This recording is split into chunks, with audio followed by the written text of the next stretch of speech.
What's up, guys? Big Rob here, coming to you from the Valley of the Sun on this beautiful Sunday morning. Happens to be Father's Day. Happy Father's Day to all of you out there, even to the deadbeats. Hopefully you got your holy socks, your holy underwear, holy t-shirts replaced. Maybe a little breakfast. Maybe you even got a tie. And then maybe you got to, have a little fun. Who knows? Nonetheless, we're upright. Happy to be here. Honored to bring you this video. Topic of discussion, Iran. Back in the news again. Right over the weekend as peace talks fail. So let's talk about it, shall we? Vance comes out late last week, has tough talk on Israel. Peace deal signed, all this hoopla. Yeah, we ended the war again. I told everybody, all the ex-users out there that are just pro-Trump no matter what he does. Oh, gas is coming down, man. Here we go. Ah, the rah crowd. I said, no, calm down. Give it 24 hours. Give it a cooling off period. Let's see what happens. And of course, Israel can't stop bombing Lebanon, so Iran says, you know what, let's take a break on the peace talks. We're shutting down the Strait of Hormuz and we're going to play hardball again. See, that's called leverage. That's called having the cards.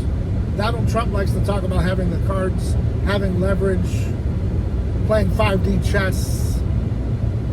Well, you're playing with the masters, right? The Persians have been around for many years. They understand the art of war, the art of the deal.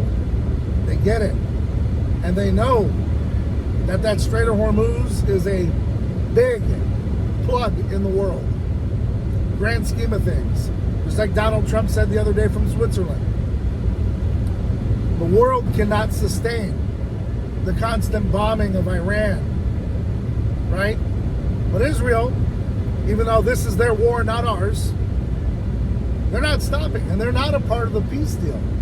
Ask yourself that, right? If you're really inclined to this subject, ask yourself, why isn't Iran dealing with Israel and having a peace talk and signing agreements with them? Why are we signing agreements?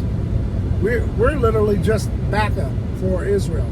That's what the United States jumped into this war with and for. But Bibi said no. As a matter of fact, we don't even like the way Trump was talking. We're not paying attention to this peace deal. We're gonna keep bombing Lebanon because we have an agenda, they said. We're taking land.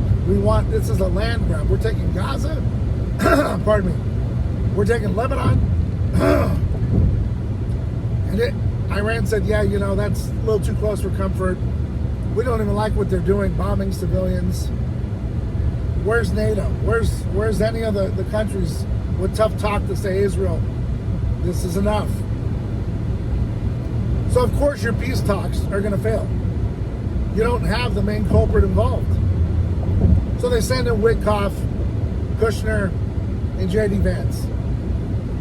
And just like Julian Dory said, and I'm posting the video on my Instagram here shortly, all eyes are on Jared Vance. He either sinks or swims. Why they're doing this, I can only speculate, but it won't bode well for 2028 if he fails. And what's a failure? The continuum of the never-ending war. Because that's what we're now involved in. It's what I warned you guys about. I told you, 4 to 6 weeks wasn't happening. Not in the cards. Because see, Iran knows the deal. The longer they stretch this out, the longer they play the game, the world can't sustain it. It's not going to be long before Israel and the United States just become isolated. Because the world can't take it on. Trump admitted it. He said it. They heard it. So J.D. Vance is in a pickle. He either comes out a big winner or he's a big loser. And I don't mean that in the sense of loser for life, but this is big time ball now. I'm not sure the idea of Jared Kushner being involved or Steve Witkoff, bizarre to me. But Trump won't go. Not sure why. He's in Switzerland. Not sure why they can't meet. I mean, he met with Zelensky. He met with Putin. He said he was going to have that war done. It's still going on. A lot of promises aren't kept, guys. And that's why we are where we are. Once Trump was compromised, whether you believe it or not, this is what is going to continue to happen because there's no way out for him. You see, whatever Bibi has on him or says he has on him or the Mossad, whoever it might be, he's got to play jump rope. You know, he's the man in the middle. Remember I told you the other video? Yeah, you know, I got the ball, now you got the ball, the guy in the middle, monkey in the middle. You're not getting the ball. And that's what Trump is. He's going back and forth. And he's stuck in his own pickle. And he's coming up on the midterms, which he's lame duck. I already told you. It's a done deal. I don't even know if we can vote our way out of this. I don't even know if there's a simple solution. One of the main solutions, in my opinion, would be, and this is going to hurt every politician because they all take their money, but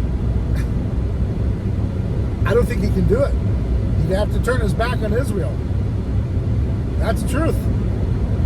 Which could cause a whole ripple effect we've never seen since 1948. We have no idea. This is uncharted territory, no man's land. Again, Iran isn't bombing anyone, yet they want Iran to come full-mount peace deal. They're not bombing anyone. It's Israel. So why aren't we stepping on Israel's tail and curtailing them? These are just questions I'm posing. They need answers to them. Like I said, the rah-rah stuff with J.D. Vance the other day, it's just rah-rah. There's no substance behind it. He's got no clout in the grand scheme of things. He's a baby face. This is hardball. And you see it. You see it at the pump. You see it at the gas station. You see it at your local supermarket. All unsustainable.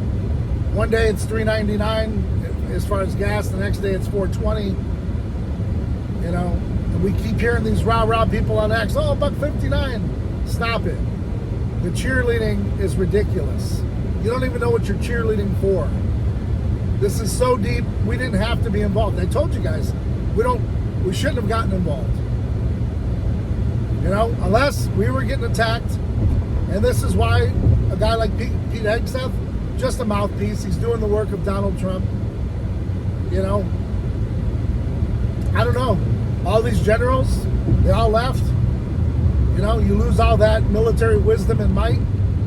And now we're stuck with civilian negotiators. Probably couldn't even solve a hostage negotiation at your local city. But they're on the world stage trying to negotiate with some of the most hardest people in the world. I don't know. It's bizarre. But we'll see how it all shakes out. Taco Tuesday is coming up. The markets are probably going to be freaked out again. Gas going up. Unsustainable, man. You know, House of Cards, man. I don't know where it goes. All I can tell you is bizarre happenings. Hope you're paying attention. Hope you're prepared. Hopefully you got your stuff in order. I know people are just out like nothing's wrong, but it's because it's not in your backyard. But a whole world away, there's a lot of trouble. And it's not going to stop and it's not going to end tomorrow. So to all of those out there that consistently cheerlead for the peace, I love it. But in the same sense, you got to be smart about it, man, and understand this is a fragile situation. It's dire on many ends and many fronts, and there's no easy way out, no shortcut home. Thank you for tuning in. Thanks for your time. Stay ride or die for yours. I'm Big Rob.